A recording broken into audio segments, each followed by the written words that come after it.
Great to be back. It always says leadership expert. I am very much, and I think Michael mentioned this earlier, 10,000 hours, all that good stuff. Yes, I've probably done that. Am I an expert? No. The expectation being that we are always learning. I think it's always slightly dubious when someone claims to be an expert because every day is a school day. There is always an opportunity to learn a little bit more. So, with all that, I've completely shot my credentials to pieces. However, just make sure the clicker works. There we go. Today I will be talking, final guest notes, so I'm very mindful that you'll be keen to get away from here and across to the bar. I'll be looking at how you encourage collaboration and inspire your workforce. There's been a lot of talk today. I've been trying to get in as many as I can. There's some really interesting stuff coming out.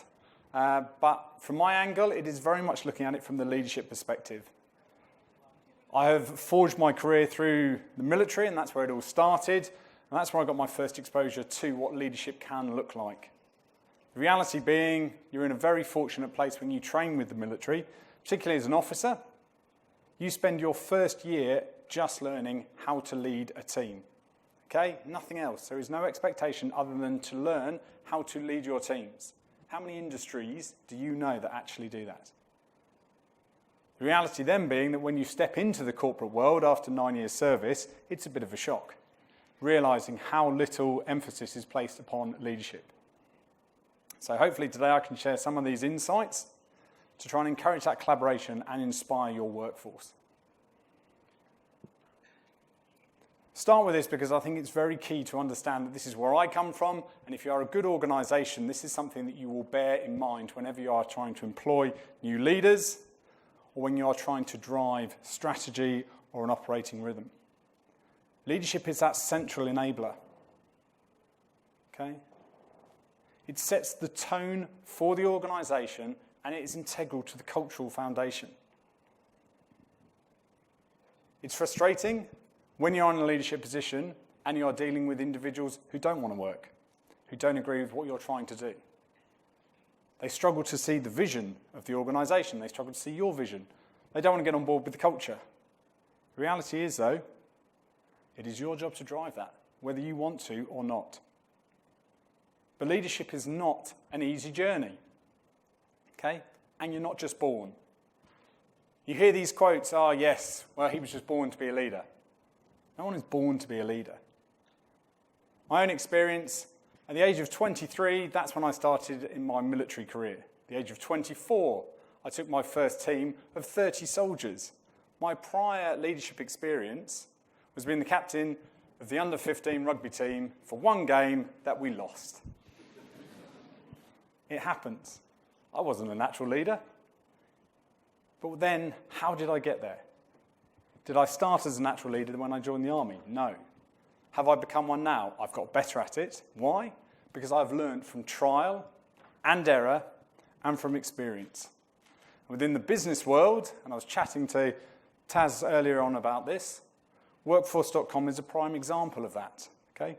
They've done the trial, they've done the error. 97 years of trial and error has gone into forming what they are. If we look around the room right this minute, let's estimate 2,000 years worth of experience sitting in front of me right now. There is experience and there is knowledge out there, but how have you got there? Did you turn up on your job on day one and you were just good at it? Hands up if you were. It's a very brave person who's got a hand there. But the reality is you have to learn to get to that point. So how do we learn? This is a question that any good leader should be prepared to ask themselves every single day or every time that there is a significant change in their organisation. Why should someone follow me? What reason have they got to follow me? This is a question that I have asked myself again and again.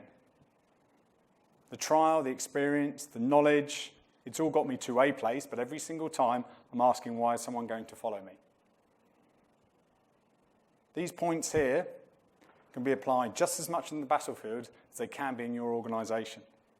When you are a leader and you are taking on board a team, you are trying to work out why they are following you, you need to understand what's going on in your environment. The operational role is a challenging one. What does it look like? For me, in 2008, it was deploying to Afghanistan, taking 150 soldiers under my command, It's a 26-year-old. Expectation being that it was going to change. I was going to Kandahar province. We were a strike team operating in an area that was the size of Victoria. So that's quite a challenge. That's my operational role. What's it looking like? How diverse is the environment? It's a tribal environment over there. So regardless of how much success you have with one village, you can fly 10 minutes down the road and have a completely different experience. It's the same in industry. One client is not going to be the spokesperson for every single client you ever have.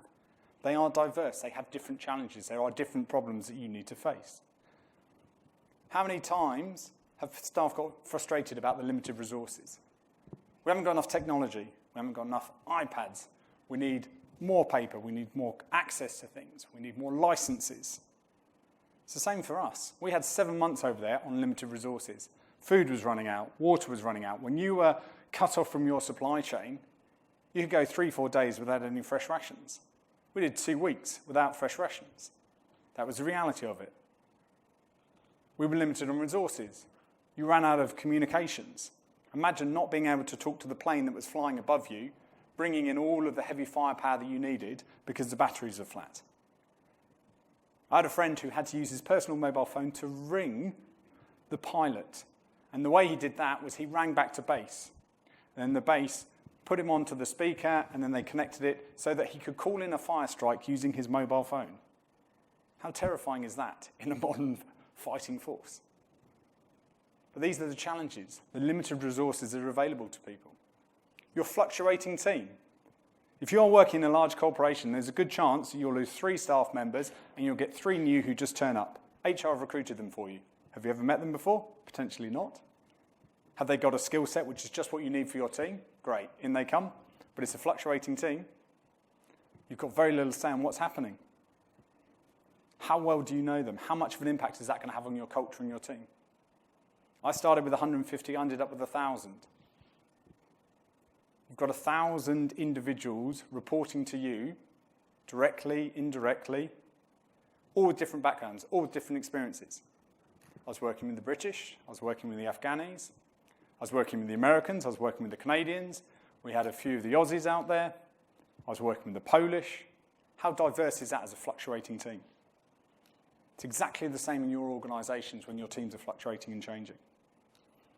The multiple leader factor, how frustrating is that? How many different leaders are there? Are you reporting to the CEO or the CFO or the CXO or the culture or the HR? Okay. Are you having to report to the stakeholder? Does the client have a vested interest? Is the sponsor interested? How many different leaders do you end up with? I had a direct report, but he was based in Bastion, which was a 4-hour helicopter flight for me. So I also had the commanding officer of the unit that I was bolted onto. Then I had the fire support commanding officer I had to report to. And then I had the Afghan representatives who would come down to understand what was happening in their country. And then I had the US defense secretaries who were asking what was going on. What was money being spent on? What were you doing about it? You then have the British press who turn up. You then have the press officer you have to liaise with. There are all of these multiple leaders with differing and conflicting views that you are trying to juggle. That is a challenge of being an effective leader. You need to understand what it looks like and how you can try and protect your teams from that as much as possible. Because if you expose them to the noise that you are receiving every single day, they're going to fall over and walk out the door. For those who were here last year, I've harped on about this before, the traits of leadership. These are our key pillars that I've identified for my own expectations, how I like to operate, things that I think will fluctuate for every single business. There are days when you will need all of these, and there are days when you will need 1 or 2. The heart of mine is very much the trust element, with communication supporting all of these things. Okay, this is something that I can go on for hours about, but please just bear it in mind as I continue with the talk. So, things to be aware of as we go through the talk today. What I'm looking at from a collaboration and inspiration point of view, 3 topics. Creating the culture, speaking from the head and the heart, and enabling effective communication. There's been lots of talk today around culture. I will touch on some of those things. This is my own take. There are some far more educated people than I am, some experts out there. Michael, I know you didn't want to be one, but maybe you are. But it's acknowledging that there is a big impact. All of these things will go into being an effective team leader that allows you to inspire and collaborate. So when you are creating the culture within your organisation, firstly, you need to be aware of what it looks like. If you're turning up as a new team leader, how do you know what the culture is like in your team? Do you talk to them? Has someone given you some feedback? Have you taken a survey? Great excuse that I get when I'm working with clients, headquarters or the head office is responsible for sending out the surveys. Why? What stops you from sending out an email to your team? Hey, a couple of things I just wanted to know. Why do you come to work? What interests you? Okay? It's not hard to gain this access, to get a feel for what's going on in your team. If you're new to a team, you need to have awareness to what it is that drives individuals. You need to be out and collaborating with them, understanding, chatting to them. The expectation and accountability for the culture sits on your shoulders. Yes, there will be a cultural overarching approach for the organisation, but you as a team leader have your own accountability. This is a word that so many people love to try and escape. And I've worked with small, large, diverse, national, global businesses. And this is a classic one where businesses fall over, where there is no accountability at the leadership level. I don't feel supported. I don't feel that if I try and do something, someone will back me. Well, do it yourself. What's wrong with you taking that accountability and actually getting stuck in and trying to own it? Because if you don't, how on earth are your team ever going to feel inspired to work with you? It links into that psychological trust element. If people don't know what culture they're in, then they're obviously not feeling very safe. They're not feeling as though you're communicating and engaging with them, giving them that opportunity to have buy-in. And if they don't have the trust, they're not going to share with you. So if your team members are turning around and they're not telling you what the culture is like, maybe you need to get to know them slightly better. Story that I'll always come back to, my first team of 30 soldiers, as a 24-year-old, freshly graduated, I still know all their names. That's 16 years ago. Because I chatted to them and I got to know them. I lived in Germany with them for 2 years.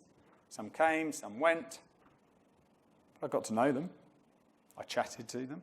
I met their families. I understood what they'd done on the Friday night. Sometimes I didn't want to know, but such is life. That links into that verbal and non-verbal communication. How approachable are you? Do you know what your style is like when it comes to communicating with your team members? Is your door always closed? I have an open door policy. However, I'm going to sit in the corner of the room and everyone will watch as you walk and enter my office. And everyone will wonder what you're talking about when I decide to close the door because it's a personal matter. How many people are going to walk across the office and want to sit and chat to you? We'll come on to that a bit later, but just have that going through the back of your head. How do you communicate with your team members? Joy of being part of an enormous powerhouse like PwC is we get access to some great information. Okay, John Katzenberg wrote The Critical Few, talks about the importance of culture. This is a different angle to some of the other people who have been talking about it, but all of the principles are very much the same. Katzenberg talks about this efficient organisational model. It says there are 3 pillars. There is the strategy, the operating model, and then the culture. Your business strategy is where your business needs to go. If you're a team leader, you should have your own strategy. How do you feed into that bigger picture? Then you have the operating model. How are you going to get there?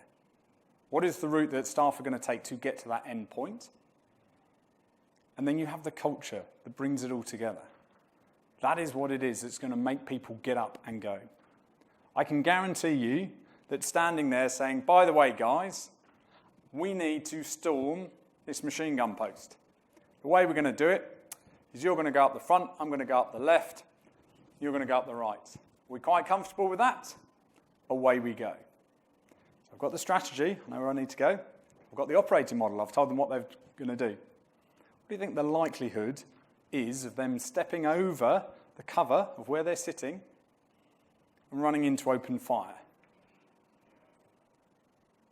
If there is no culture, if there is no feeling of support, a bond, a trust,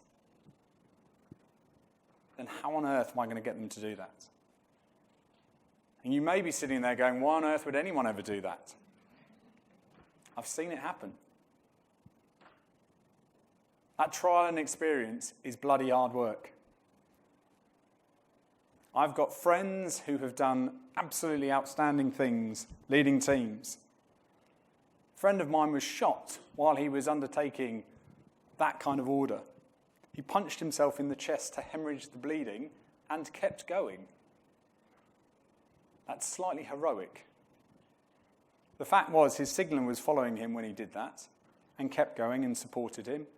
When my friend finally fell over because he'd run out of blood in his body to keep him operating, his signaller picked him up and ran under fire back to a helicopter to get him out. Now that's a culture there. You are prepared to follow somebody who is getting shot at, and you're going to be there, and then you're going to pick them up and get them out of there. Now, for context, for those who aren't aware, the average fighting weight that we would operate in the desert was roughly 40 kilos. So I weigh about 90, so it's almost half my body weight I'm carrying. We're operating with females who were 4'11", who were carrying the same weight. So in that scenario, when my friend was shot, he was weighing 100 kilos, plus his kit. The signaller who was following him was carrying his kit plus the radio. So he had 60 kilos of kit.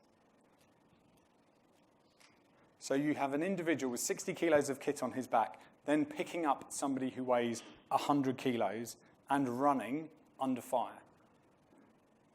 You cannot pay someone enough money to do that.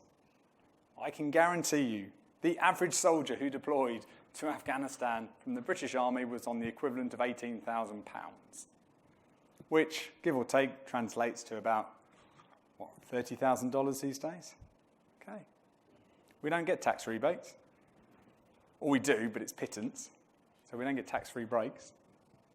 So it's not money that is paying people to get out there. There is a culture that underlies all of this.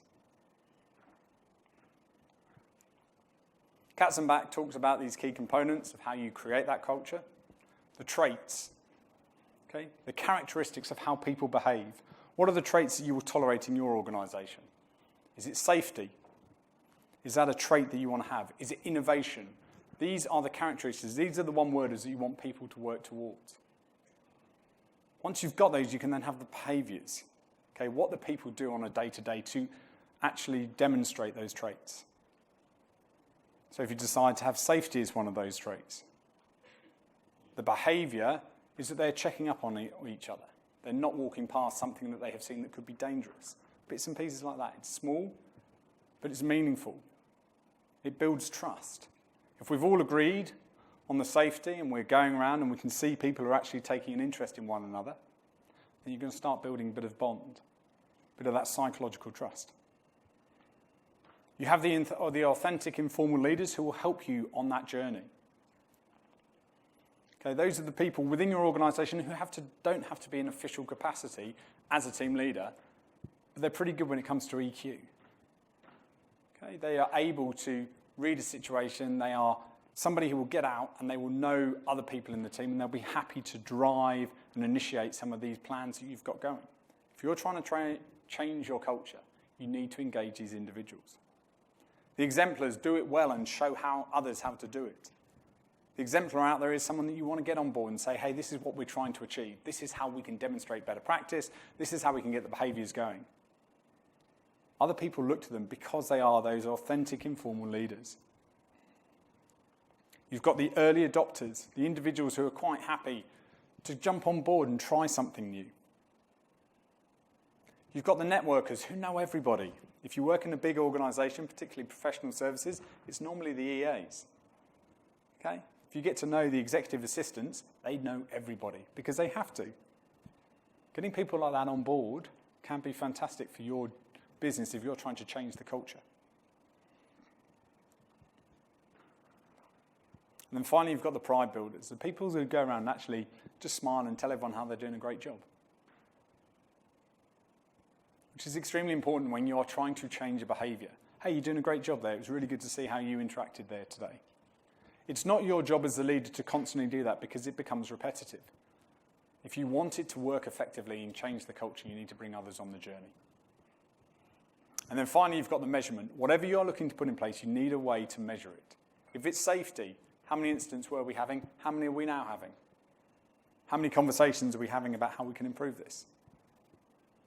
Identify what that metric is so that you can track and see whether or not you are successfully changing that culture and that mindset.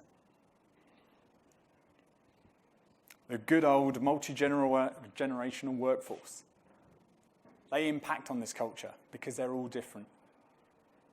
We are now entering this era where there are 5 different generations in the workforce. Depending on what the title is you want to call them, I know it's always up for debate. The Gen X's, the Millennials, are they Gen Ys? The Gen Zs, Gen Alpha, I think I heard one of the other speakers mentioning. Challenge being that you are having to deal with these people and they all have a different perception and expectation. That is hard work. It is not easy. How do you take that on board?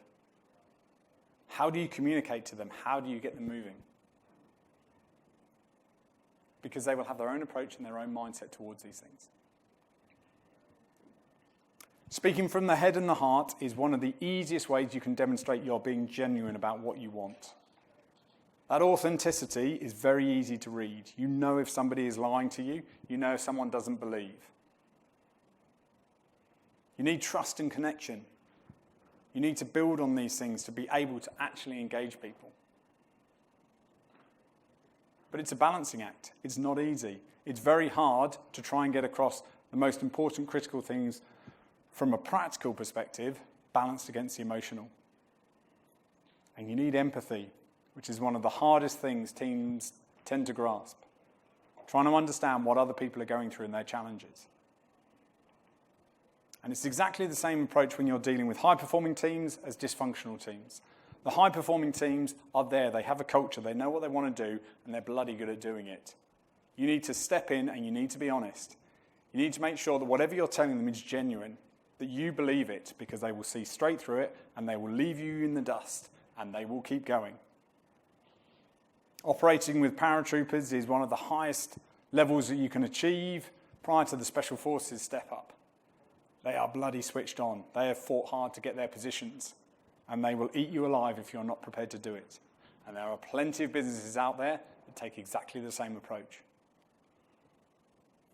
Dysfunctional teams need that reassurance that actually you are genuine in how you're trying to engage them. But at the same time, it's a much harder balancing act. Because if you say the wrong thing, rather than leaving you for dust, they will just fall over. They will just continue to be the problem children. They will fight and they will kick and they will take any opportunity they can to disrupt you. So you need to make sure you're winning them over and you're engaging them at the right level. And it's not easy, but leadership never is. Anyone who thinks that by stepping up into a leadership role it's going to be a bit of a cruise, you are completely disillusioned. Money should not drive you to take a leadership position. To quote Simon Sinek, leadership is a privilege, it is not a right. Challenge we find in industry is that people get promoted because of the fact they are technically good at what they do. However, you can guarantee that 9 times out of 10 they've never led a team before and they've got no idea how to, because industry is not training them to do so. So it is hard work, and you need to be prepared to step up and have a go. Communication is massive. If you want to get your message across, it needs to be effective. Linking into the awareness of transparency.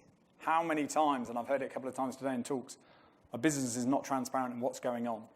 Oh, well, we don't want to tell them because we might scare them, or we don't want to tell them because we don't know anything. Well, let them know that, so that they at least can anticipate there will be an update at some stage. Flex that communication style to make it most effective. Reduce the noise. 400 emails a day, how effective is that? I had a role where I got 315 emails a day, Monday to Friday, and 200 a day on weekends. Realistically, 10% of that was relevant for me, but I had to deal with all of it because they had established a culture where you can just email everyone and it'll make it fine.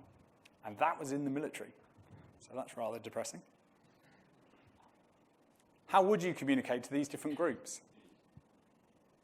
In all honesty, you change your style of communication every single time you are interacting with a different cohort of people. It could be the Mighty Bugs Gladiator under-9 rugby team that I coach every single Friday night, and I'm here for you rather than them tonight, so that's quite a big thing. But how do you communicate with them? Compared to your colleagues, who technically should be far more mature than the under-9 rugby team, but 9 times out of 10 they aren't. Well, how do you communicate at 10 o'clock at night in the Hilton bar when Taz is trying to buy you another drink? Or you're taking a team of soldiers who have just turned up and are about to deploy with you on operations, and you have their lives in your hands, and they want to know what you're talking about. So we flex our styles every single time we are chatting to a different group. But what we say isn't always as much or isn't always as important as how we say it and how we engage with staff. Body language, eyes, ears, mouths, arms, standing, sitting, higher, lower. So many different points we can go into. Are you a controller? Do you like to dominate the conversation?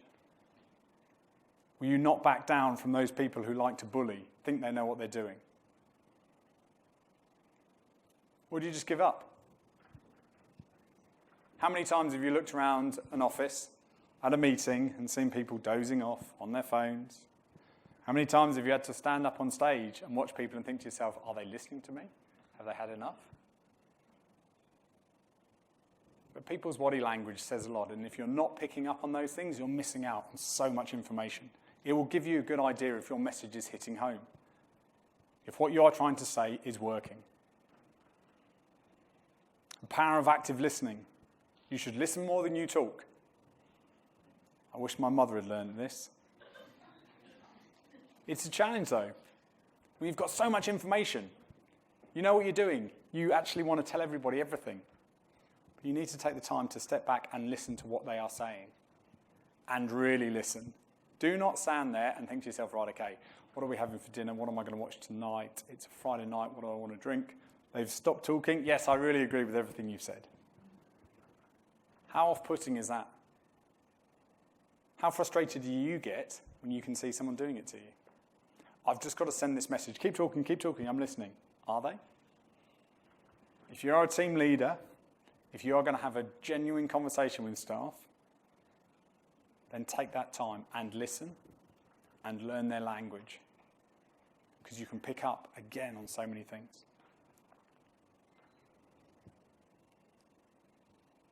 Effective feedback cycle. You may have seen this in various other guises, but it's making sure that that conversation is being had and you are coming back to revisit it. Picking up on problems, identifying what they look like, trying to work out how you're going to fix it. Options and solutions as to how you're going to fix these things. Keeping that communication going. Are you bringing in 1 or 2 people? Are you bringing in the team? You can have these sessions with your team when you're trying to understand what the culture is like. Or if you're just trying to performance manage someone, or an issue has arisen with a customer. This cycle works again and again, depending on who you're trying to engage. Do you want to be someone who is assertive? Are you driving? There are times when you will need to drive staff because they just need to hit a deadline, and there are times you can take them on the journey. You cannot drive culture. You must attract it. You must make people want to get on board. Do you need to be more persuasive? Are there bridging arguments and opportunities out there? This push-pull approach needs to be flexed. Thinking back to that earlier slide, flexibility is key. Again, another piece of information that I have access to with PwC. The Difference did a great article on cutting through the clutter of corporate communications. How you engage with your staff. 4 very simple points. Make it simple, honest, timely, and personal. Do you need to write a massive email? Can it be 2 lines? Can you catch up with the team at a morning stand-up? Can you go and see someone for a face-to-face? Short, sharp, pithy, make it worthwhile. Otherwise, they're just going to switch off and they will delete it like every single email that you delete. But theory versus reality, how easy is it to put all of these things into practice? Bloody hard. I was attached to the Polish Special Forces, and every single element that I've talked about today was being tested. You're working with a unit that doesn't even speak the same language, so there's your first barrier. And then all of a sudden, you're trying to bring your team on the journey. You're taking your team and working with this whole new organisation that have got a whole different practice in how they operate. What are those cultural perceptions that other people have got? How diverse is the team you're trying to lead? How well are you communicating with your team? How much information have you got? How much information are you getting off of them? Is there another team leader you're now having to report to? It's bloody hard work. And when you're loading onto a helicopter and you are flying into the areas where you get shot at from the hills because the hills are higher than the helicopters, because we cannot fly any higher than that. We're in the base of the Hindu Kush. It is cold, it is scary, and it is terrifying when you're in a helicopter and you can see people in their houses at the same eye level as you. And the bad guys have plenty of weapons that they can just take pot shots at you as you're flying along. So when you're getting on the helicopter, you need to make sure that your team is happy with what is going on. How well have you communicated with them? Have you spoken from your head and your heart? What is the culture like in your team? Is there going to be a fear factor here? What happened last week? Was there a helicopter shot down in the same area? Do you get it right every time? No. It's as simple as that. You do not get it right every time. But if you have a good go at it, and you are genuine in what you are trying to communicate, you will get the message through. So to finalise or close out, quick reflection on the traits. Identify one or two which may be most prevalent to you. Times when you'll have had to use it. Times when you thought to yourself, actually bugger it, I've had enough for the day, I don't want to be the team leader anymore. Biggest challenge I had in the army was you spend a year learning how to be a team leader. The joy of going on exercises, you get to hand over your rank slide after 24 hours. So I'll have a go at being the boss, and then I'll give it to someone else, and I can kick back and have a bit of a snooze. And then what happens is you get posted to your first unit, and you finish your first 24 hours, and you go home, you hang your berry up, and you're just like, whew, that's it done. Oh, shit, I've got another few years of this. And you have to turn up, and you have to deliver every single time. But there's always a legacy mindset. I turned up in front of a board of a very large company, and I was there to try and advise them how to improve their leadership and their culture. I walk into the board, you're all dressed up as consultants are with your suit on. The general manager turns around to you, and they're in their late 60s, and they say, you look 12 years old. What can you tell me about how to lead a team? And your team's standing behind you, and they're just like, oh, this will be interesting to listen to. It's hard work. No matter how far you've come, no matter how many trial and errors you've undertaken, there's always going to be another barrier for you to hit. How you conduct yourself every single time will determine how you're going to grow. Are you reflecting on where it's gone well? Are you reflecting on what's gone wrong? My parting quote to you, listen. Listen to what is going on in your organisation. What is there that is already out there? What has gone well? What hasn't gone well? When was the last time an organisational change happened? How much information did you take off of it? What technology is available? I'm going to plug the workforce.com again. There is information out there. There is stuff. There is knowledge. Learn from it. Learn from all of those things that people are telling you. Learn from what you have seen. Learn from what you have done. And then decide to lead. Thank you.